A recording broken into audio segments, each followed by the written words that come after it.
Good afternoon, everyone. Today we will dive into the concept of elasticity and its impact on the market, focusing on how firms handle fluctuating input costs and the effects for consumers and producers. Understanding elasticity is critical for consumers and producers as it helps predict reactions to price changes and guides price strategies. Before we dive deeper, there are 3 key terms you need to know to understand the rest of the lesson: elasticity, inelastic demand, and elastic demand. Elasticity is the measure of how responsive the quantity demand of a product changes in response to a change in price. Inelastic demand is a situation where a change in price results in a minor change in the quantity demanded, while elastic demand is a situation where it results in a major change. The price elasticity of demand is crucial. When the demand is inelastic, firms can easily pass higher costs onto consumers because the quantity demanded does not drastically decrease with higher prices. In contrast, when the demand is elastic, firms have difficulty passing on higher costs because the quantity demanded will drastically decrease with higher prices. Understanding this elasticity helps predict consumer reactions to price changes influencing firms' pricing strategies. This concept ties directly to the reading elasticity costs and consumers about firms managing fluctuating input costs, such as chemical companies dealing with petroleum prices or coffee shops dealing with coffee prices. It demonstrates how firms' ability to pass costs to consumers or absorb them depends on how sensitive consumers are to price changes. Let's take a look at the products aspirin and coffee. Which one is more likely to have an inelastic curve and an elastic curve? I'll give you 30 seconds to think.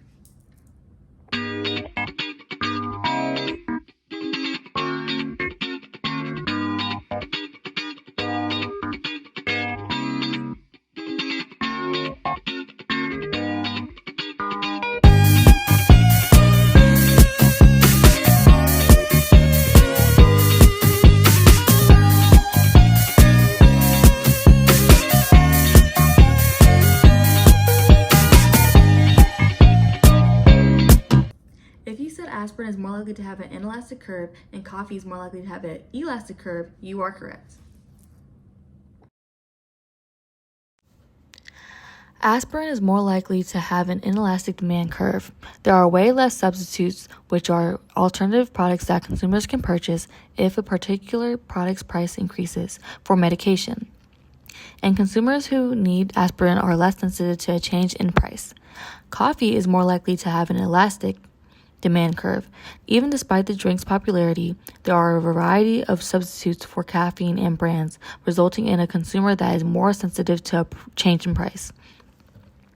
By comparing these two products, we can see how elasticity affects different markets.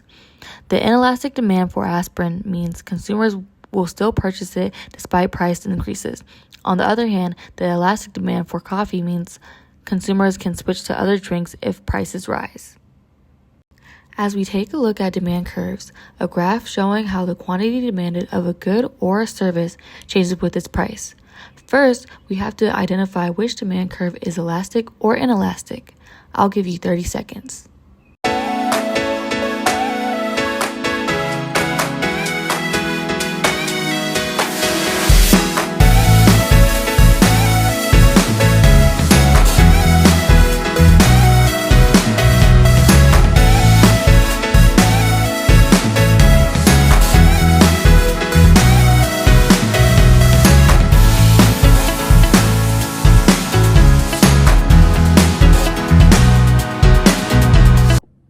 As you can see, demand curve A is inelastic, while demand curve B is elastic. Which demand curve is more beneficial to consumers in terms of a price decrease? The inelastic demand curve, curve A, benefits consumers more because it results in a greater price decrease than the elastic demand curve, curve B. Consumers both benefit in both cases, however, have a greater benefit from lower prices when the demand is inelastic. Now, let's consider the impact of technological advancements on producers. Before we answer, revenue is the income that a firm receives from sales.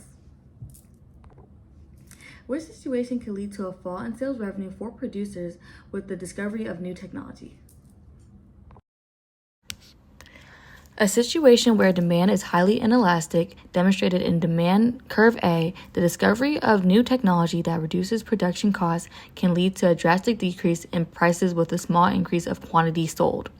This price reduction can result in a fall in sales revenue for producers due to the slight increase in quantity demanded with a decrease in profit. Why are producers still inclined to implement new technology in the production process? Even in this case, producers are still inclined to implement new technology in the production process to remain competitive against other producers. Without new cost-saving technology, there's a risk of being driven out of business by competitors who implement these new technologies, making the implementation a key factor for survival in the market. Finally, let's apply these elasticity concepts to the agricultural market. How do elasticity concepts apply to the agricultural market? Since the food demand is generally inelastic, let's consider these two scenarios.